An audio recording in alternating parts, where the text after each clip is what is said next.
क्या किस तरीके से आप नसीर साहब को आंकेंगे? नसीर साहब की जो यात्रा है, उसको आप किस तरह से व्याख्यायित करना चाहेंगे? सभी को नमस्कार और दर्शकों को भी। मेरे ख्याल से नसीर साहब हमारी पीढ़ी के या वर्तमान समय के एक अलहदा और उम्दा कलाकार हैं। उनके जैसा दूसरा कोई नहीं है। ये बात तो दावे के साथ कही जा सकती है। उन्होंने अपनी अदाकारी से, अपने काम से, अपने फ़िल्मों के चुनाव से या जो फ़िल्में उनको मिली, उसमें जिस तरीके से खुद को पेश किया, वह एक मिसाल है। और चाहे वो एनएसडी के छात्र आए हों या एफटीआईआई से लोग आए हों या कहीं दूसरी जगह से भी जो भी अभिनेता बनने आता है, वे सारे लोग उनकी तरह बनना चाहते हैं या उनके जैसा चाहते हैं। मैंने जो इरफान पे पुस्तक लिखी है, इरफान की यही ख्वाहिश थी कि वे नसीरुद्दीन शाह बन जाएँ। बाद में उनके इंतकाल के बाद नसीर साहब ने खुद लिखा कि एक अकेला अभिनेता था जिससे मैं ईर्ष्या करता हूँ। और इस तरीके से आप देखें कि नसीर साहब के योगदान को जानने और समझने के लिए पैरेलल सिनेमा में उनकी जो काम किया उन्होंने, जो अपनी छाप छोड़ गए, उसको बार-बार देखने की ज़रूरत है, उसको बार-बार पलटने की ज़रूरत है और उसे आँकने की ज़रूरत है। मैं ऐसा इसलिए कह रहा हूँ कि इन दिनों कई बार कई सारे कलाकार, फ़िल्म समीक्षक और दूसरे लोग कहते हैं कि नसीर साहब चूक गए हैं। नसीर साहब के पास अब कुछ भी देने के लिए नहीं रह गया है। उल-जलूल फ़िल्में कर रहे हैं, उल-जलूल बातें भी कर रहे हैं, ऐसा कहते हैं, जो आपने कहा कि टिप्पणी करते हैं वो। वास्तव में जिसकी हमें चाहत रहती है, जो हम डिमांड करते हैं हिंदी फ़िल्म इंडस्ट्री से कि यहाँ का कोई कलाकार ऐसा तो निकल के आए, जो देश के सामाजिक राजनीतिक मुद्दों पर अपनी राय रखे। तो वे राय रख रहे हैं, ना सिर्फ़ सामाजिक राजनीतिक मुद्दों पर, जैसा कि आपने कहा, फ़िल्मी मुद्दों पर भी अपनी बात रखते हैं वो और बेहिस रखते हैं, बगैर किसी संकोच के रखते हैं। और उसकी आलोचना भी होती है, ट्रोल भी होते हैं, वो परेशान भी होते हैं, बीच-बीच में काफ़ी दुखी भी होते हैं वो। लेकिन उनके अंदर जो 2-3 चीज़ें जो करीब से जानने का उनको मौका मिला, उनसे 1-2 बार बैठक हुई, उनसे बातचीत करने का जो मौका मिला, उसमें मैंने यही महसूस किया कि उनके अंदर एक बाल सुलभ उत्सुकता है, अपने पेशे को लेकर, अभिनय को लेकर और ख़ास करके नाटक को लेकर। बहुत कम ऐसे एनएसडी से निकले हुए अभिनेता हैं, जिन्होंने फ़िल्मों में सफल पारी खेलने के बाद फिर से नाटक की तरफ खुद को जोड़ा या मोड़ा। नसीर साहब लगातार अपने व्यस्त दिनों में भी और आजकल ज़्यादा नाटक करते रहे हैं और नाटक देखते रहे हैं।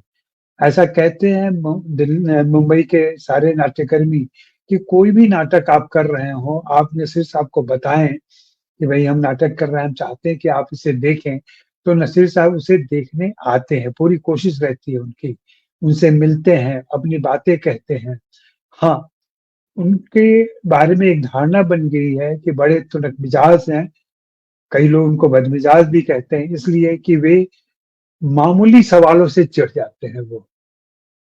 अगर आप उनसे गैर मामूली बातें करें, तो वो आप में बहुत रुचि लेंगे, आपसे बहुत सारी बातें करेंगे।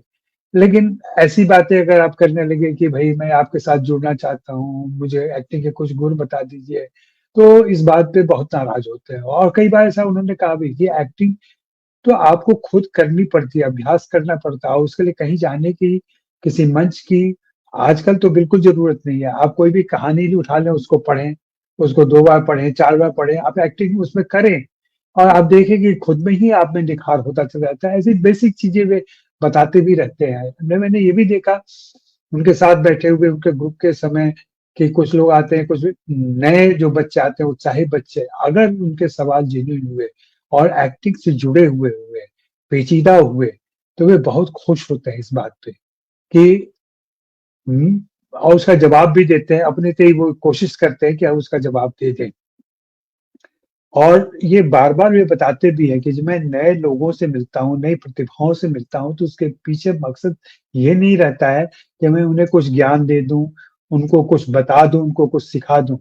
तो सच्चाई ये होती है कि मैं उनसे सीखता हूँ, मैं उनसे चीज़ें लेता हूँ, इसमें मेरा लोभ है। इसलिए मैं नए लोगों से मिलता हूँ, उनकी संगत करता हूँ और उनके साथ जाता हूँ, उनको प्रोत्साहित करता हूँ, उनके साथ बैठता हूँ और उनकी हिम्मत बढ़ाता हूँ।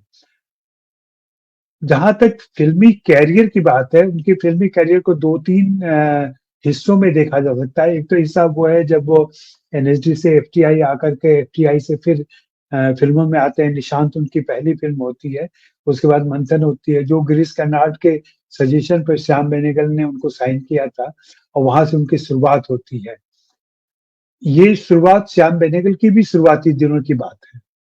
और ये दोनों मिल करके और बाद में तो गोविंद निहलानी भी उसमें आ जाते हैं और दूसरे सारे फ़िल्म मेकर भी आते हैं जिनको पैरेलल सिनेमा का हम पिलर्स कहते हैं, वैसे लोग आते हैं। उन सभी के साथ नसीर साहब ने पूरी ईमानदारी के साथ और स्थानीयता उनकी एक्टिंग की सबसे बड़ी खूबी जो मुझे लगती है, स्थानीयता। स्थानीयता 2 अर्थों में मैं कह रहा हूँ। एक तो स्थान को लेकर के स्थानीयता, दूसरे चरित्र की स्थानीयता। चरित्र क्या है और उसकी स्थानीयता क्या बनती है, उसको वो पर्दे में बड़े तरीके से लेकर आते हैं। आप देखें कि सारे कलाकारों के पास चेहरे वही हैं, बाल वैसे ही हैं, मैनरिज़्म भी लगभग एक जैसे ही होते हैं। ऐसा नहीं कहूँगा कि नसीर साहब के मैनरिज़्म बिल्कुल बदल जाते हैं, लेकिन कुछ एक फ़िल्में हैं जहाँ आप देखें, जैसे अल्बर्ट पिंटो का गुस्सा क्यों आता है अगर आप देख रहे हों और उसके बाद आप स्पर्श देखें या फिर जाने भी दो यारो देखें आप या फिर मंथन देख लें, मंथन जहाँ उनकी शुरुआत होती है। इन सारी फ़िल्मों में नसीर साहब जिस तरीके से चरित्र को संजीदगी के साथ अपनाते हैं, आत्मसात करते हैं और फिर उसे पर्दे में पेश करते हैं, वह काबिल-ए-तारीफ़ है और वही चीज़ है जो दूसरे कलाकारों को बार-बार उनकी तरफ आकर्षित करती है, उनके जैसा होने के लिए बाध्य करती है। एनएसडी के छात्र बताते हैं या एफटीआई के छात्र बताते हैं कि किस तरीके से वे क्लास लेने जाते हैं वहाँ वो और बड़ी रुचि से क्लास लेते हैं। पढ़ाते हैं, बताते हैं, जो भी शेयर करते हैं उनके साथ वो, उसमें कहीं भी ये बात नहीं रहती मैं तो परम ज्ञानी हूँ, जैसा कि हिंदी के हमारे साहित्यकारों और आलोचकों के बीच में होता है कि भाई मैं तो परम ज्ञानी हूँ, आप मूर्ख लोग हो, आपसे क्या बातें की जाए, आपसे तो बात भी नहीं की जा सकती है। मतलब हिंदी साहित्य के आलोचकों में केवल हितेंद्र जी को और जगदीश्वर को मैं देखता हूँ कि जो इंटरैक्ट करते हैं लोगों से और अपनी बात भी रखते हैं, बहस भी करते हैं, नेगेट भी करते हैं और प्रमोट भी करते हैं। तो ऐसी चीज़ें फ़िल्मों के में बहुत कम है। इतने आत्ममुग्ध होते हैं फ़िल्म के कलाकार और फ़िल्म के हमारे जैसे आलोचक और दूसरे लोग कि वे नई आवाज़ को, नई प्रतिभाओं को सुनना ही नहीं चाहते हैं।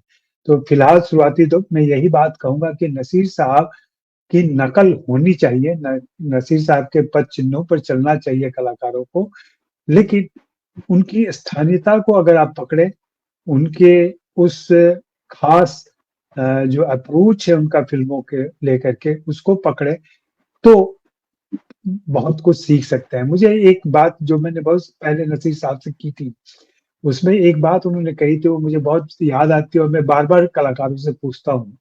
उन्होंने कहा था कि जब मैं कोई फ़िल्म साइन करता हूँ, तो पहले या दूसरे दिन ही मुझे पता चल जाता है कि इस फ़िल्म को मुझे कितना देना है। मतलब निर्देशक कैसा है, लेखक कैसा है, फ़िल्म की कहानी कैसी है, उसके हिसाब से मैं तय करता हूँ कि मुझे कितना देना है। चूँकि फ़िल्म के लिए हाँ कह दिया है मैंने तो फ़िल्म मैं पूरी करता हूँ, फ़िल्म छोड़ता नहीं हूँ।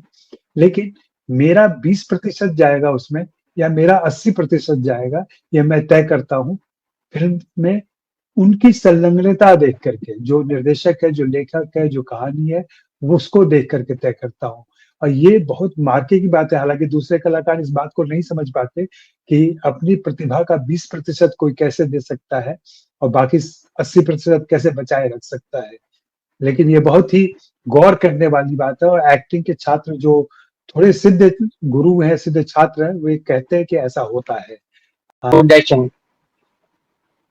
इन्हें मैं अपनी शुरुआती बातों में ही ये सारी बातें ये फ़िल्मों का ज़िक्र किया था हमने। मैं उन्हीं जी, फ़िल्मों का फिर से दोहराऊँ तो कोई ख़ास फ़ायदा नहीं है। मैं यहाँ दूसरी बात कहना चाह रहा हूँ कि अगर हम रेट्रोस्पेक्टिव किसी भी आर्टिस्ट पर करना चाहें, तो नसीर पर जब भी आप कोई भी पुनरावलोकन करेंगे तो आपको कम से कम 3 दर्जन फिल्में तो ऐसी मिल जाएंगी जिसमें से छांटना मुश्किल हो जाएगा। ये एक कलाकार के लिए सबसे बड़ी खूबी है अपने कंटेम्प्रेरी में। दूसरे, मुझे लगता है कि नसीर के मुसलमान होने का उनको नुकसान हुआ है। वे जितने बड़े कलाकार हैं और जिस तरीके से उनका मूल्यांकन होना चाहिए था, भाई उनको दादा साहब फाल्के अभी तक क्यों नहीं दिया गया है? उनका मूल्यांकन हमारे आलोचकों ने भी नहीं किया है, उन पर काम ही नहीं हुआ है। उनको मान लिया गया है कि जो उनकी टिप्पणियां आती हैं उसकी वजह से मान लिया जाता है कि वो नॉन सीरियस है।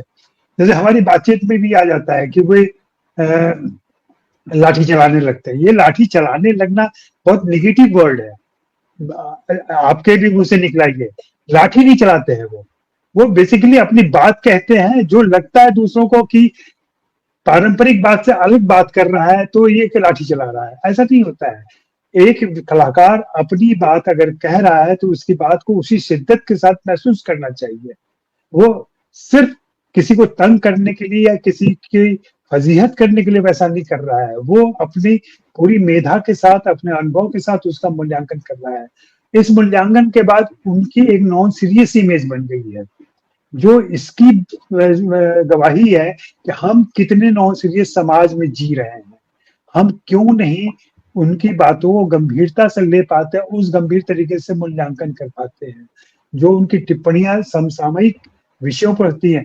92 के दंगे के बाद से वे बहुत विचलित हो गए थे, जैसे उन्होंने सोचा था कि शायद वो दुबई शिफ्ट कर जाएंगे। ये बहुत अंदरूनी बातचीत में कभी महेश भट्ट ने शेयर किया था, जब वे परेशान थे और सोच रहे थे कि यहाँ रहना मुश्किल है, लेकिन कैसे वे रहे। और 92 के बाद, और इस बात के साथ वे उनकी बातों को आप सुनिए, गौर से सुनिए, तो आप लगेगा कि हाँ मैं मुसलमान हूँ और भारतीय हूँ और यहाँ रहता हूँ और मैं अपनी बात कहूंगा और आपको सुननी पड़ेगी मेरी बात। ये जो एक खुद को एसर्ट करने वाली बात है ना, वो एक ईमानदार कलाकार के अंदर से ही आ सकती है।